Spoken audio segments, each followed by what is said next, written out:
Hello everyone, welcome to the AppCup show. Let's start with a simple paradox. China wants to reshape the world order, but it's also one of the biggest beneficiaries of that very system. Its factories power global trade, its ports connect continents, and its economy is tightly linked with the Western financial system it's supposedly trying to challenge. So here's the big question. How can China replace the US when it's so deeply integrated into the global order that America created? Let's break it down step by step. To understand the challenge, we need to rewind to 1978, the year Deng Xiaoping launched China's economic reforms. At that time, China was poor, isolated, and largely disconnected from global capitalism. Then came a turning point: integration. China opened its door to Western investments, joined global institutions like the World Trade Organization in 2001, and became the go-to manufacturing hub for multinational corporations. Between 1980 and 2020, China's GDP grew over 90 times. Hundreds of millions were lifted out of poverty, and this didn't happen in isolation. It happened because the US-led liberal economic order gave China access to markets, technology, and global finance. China became the world's factory, assembling iPhones, cars, and machinery for global brands, all within a trade network which was priced, insured, and financed largely in the US dollar. In other words, China rose within the American-built system, not outside it. That's the root of the paradox. It's both a pillar and a challenger of globalization. Now, what exactly is this global order or American-built system which we hear all the time in media, especially from the Western countries? Well, at its core, global order or American-built system is nothing but the American empire. However, it's not an empire with colonies and troops everywhere. It's a network of rules, institutions, and system that favors the United States. Now, this means the US dollar is world's reserve currency, American financial markets are the safest and most liquid, global trade routes are protected by the US Navy, and institutions like IMF, World Bank, and SWIFT payment system networks are largely influenced by Washington. Even the internet's architecture and global tech standards were shaped by American companies. So when people say US hegemony, it's not just military bases, it's an entire architecture of dependence. For China to replace America, it must either rebuild this architecture or redesign it. Now let's be clear, China is already powerful. It's the world's largest economy by purchasing power parity, the biggest trader of goods, and the second largest military spender. But despite that, it's still not the system leader. This is because replacing the US isn't just about being rich or strong. It's about controlling the rules that govern the global system. For example, nearly 90% of international transactions are done in US dollar. Even China's own companies prefer trading in dollars.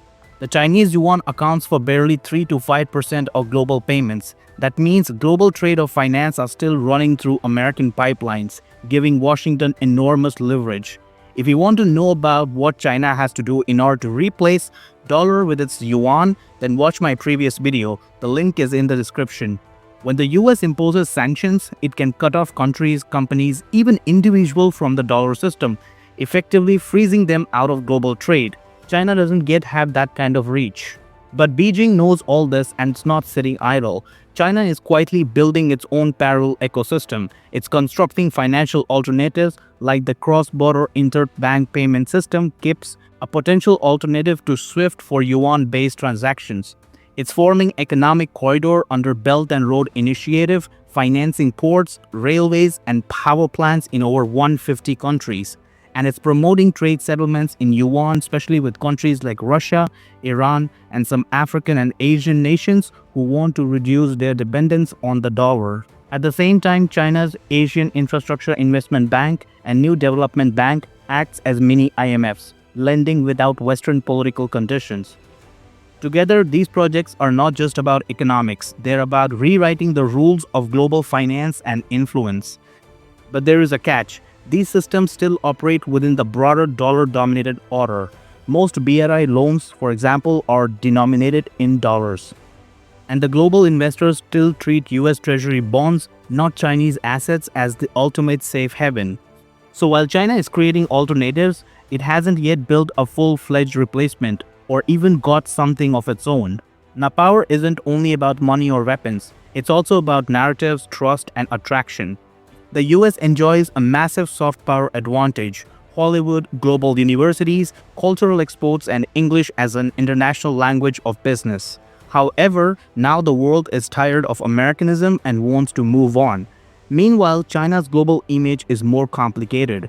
Many nations admire its growth model but remain skeptical about its politics, transparency, and assertiveness. Countries in Africa, the Middle East, and parts of Asia have favorable views of China, but trust in Chinese leadership remains lower than trust in the US among advanced economies. For China to truly replace the US, it must convince the world that its leadership will make the system more stable, not more coercive. And that's a big challenge for a country whose governance model relies on tight political control and limited press freedom.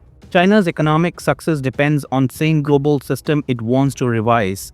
Take trade as an example. Nearly 20% of China's exports go to United States and Europe. Its largest foreign currency earnings comes from US and Western demands. Its central banks hold over $750 billion in US Treasury securities, the same system it wants to dethrone. And Chinese tech giants like Huawei, BYD, and TikTok are deeply entangled with Western supply chains, consumers, and app stores. This interdependence is both a strength and a shackle. China can't simply decouple without collapsing global trade, and the global trade system cannot function without China's manufacturing muscle. So what we have is a mutual dependence between the challenger and the incumbent, a situation we have rarely seen in history. By the way, US-China economic trade relationship is the biggest relationship in the history. So can China decouple from current world order? Well, Beijing has tried to hedge its bets. It's promoting domestic consumption through its dual circulation strategy, which aims to rely more on internal demand and less on Western markets. It's also investing in self-reliance for critical technologies like semiconductors, AI, and aerospace. But the truth is, complete decoupling is unrealistic. Global supply chains are too complex and intertwined. For instance, a single iPhone might involve 43 countries in its production process. Even China's electric vehicle companies rely on Western chips, European safety standards, and global logistic networks. So instead of decoupling, China is pursuing selective independence. That means China is trying to dominate key technologies while staying connected enough to benefit from global trade. Now let's talk about hard power, the military side of hegemony. The US has over 750 military bases in more than 80 countries, giving it global reach. China, by contrast, has just one overseas base in Djibouti, plus access agreements in few friendly ports. The US Navy still dominates the world's sea lanes, the arteries of global commerce. If China truly wants to replace America, it needs not just economic might, but also security projection, the ability to protect its interest anywhere in the world. China's navy is growing fast, now the largest in numbers of ships, but it still lacks global logistical networks, combat experience, and trusted allies. So while China can dominate in the South China Sea or around Taiwan, it's far from being a global security provider like the United States. This brings us to another key factor: alliances. The United States has a vast network of treaty allies, from NATO in Europe to Japan, South Korea, and Australia in Asia. These alliances multiply America's power and legitimacy. China, in contrast, has no formal military allies except North Korea, and even that relationship is transactional. It has partnerships, dialogues, and understandings, but not the deep trust that makes others willing to fight or invest alongside it. This limits China's ability to build a genuine global bloc. Even Russia, despite its closeness with Beijing, isn't a subordinate ally. It's a partner of convenience facing Western isolation. So while the US leads a system of alliances, China leads a system of economic dependencies, and those aren't the same thing. Now let's imagine what it would actually take for China to replace the US as the world's dominant power. It would need to match the US innovation in high technology, especially in chips, biotech, and AI, which they are trying to do at a very aggressive pace. Internationalize the yuan by building global trust in its financial system, expand its military logistics to protect trade routes worldwide, build genuine alliances, not just economic partnership, offer an alternative global vision that others willingly follow. And most importantly, it would need to preserve access to global markets while changing how the system works. That's an extremely delicate balancing act. Given these complexities, most experts don't think that the world is heading towards another single superpower.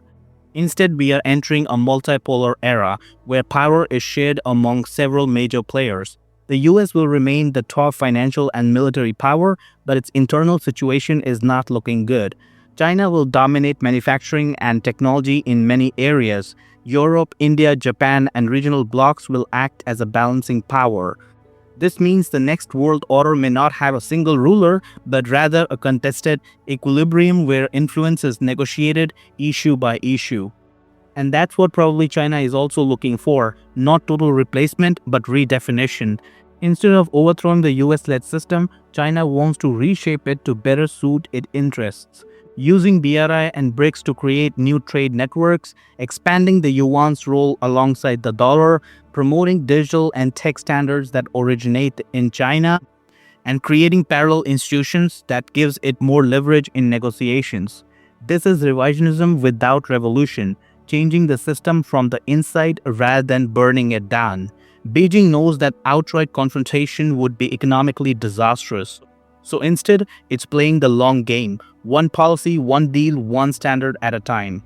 But here's the ultimate irony. The more China succeeds in shaping the global economy, the more dependent it becomes on stability of that very system. It means strong West, especially the United States, is technically good for China. Its rise depends on global trade, global finance, and predictable world, things that the US-led system, for all its flaws, has provided. So to replace America entirely, China would need to destroy the environment that made it rich, and that's not in its interest. This is why Beijing's strategy seems careful, gradual, and pragmatic rather than openly revolutionary, like how Russia and to some extent India shows. So where does this leave us? China is powerful enough to challenge American dominance, but too integrated to replace it outright.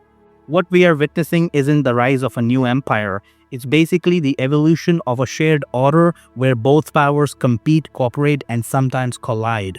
The 21st century won't be purely American or Chinese. It will be interdependent, unstable, and multipolar, shaped by economic necessities as much as by ideology. China can't crash the system without crashing itself, and maybe that's why, despite all the rhetoric, both Washington and Beijing are still playing within the global game by just trying to tilt the rules in their favor. In the end, replacing US isn't just about waving a flag or building a navy. It's about building trust, institutions, and systems that the world is willing to live under. China has mastered production, it's mastering technology, but the hardest part, that is mastering global trust, still lies ahead. So the next time when you hear someone say, China will replace America, remember, replacing a power is easy, replacing a system, that's where the real challenge lies. If you found this analysis insightful, then don't forget to like, share, and subscribe. Also, what do you think would happen to China if something drastic happens to the United States, like an economic crash or a civil war? Let's keep the conversation going in comment section. I will see you in the next video. Peace out.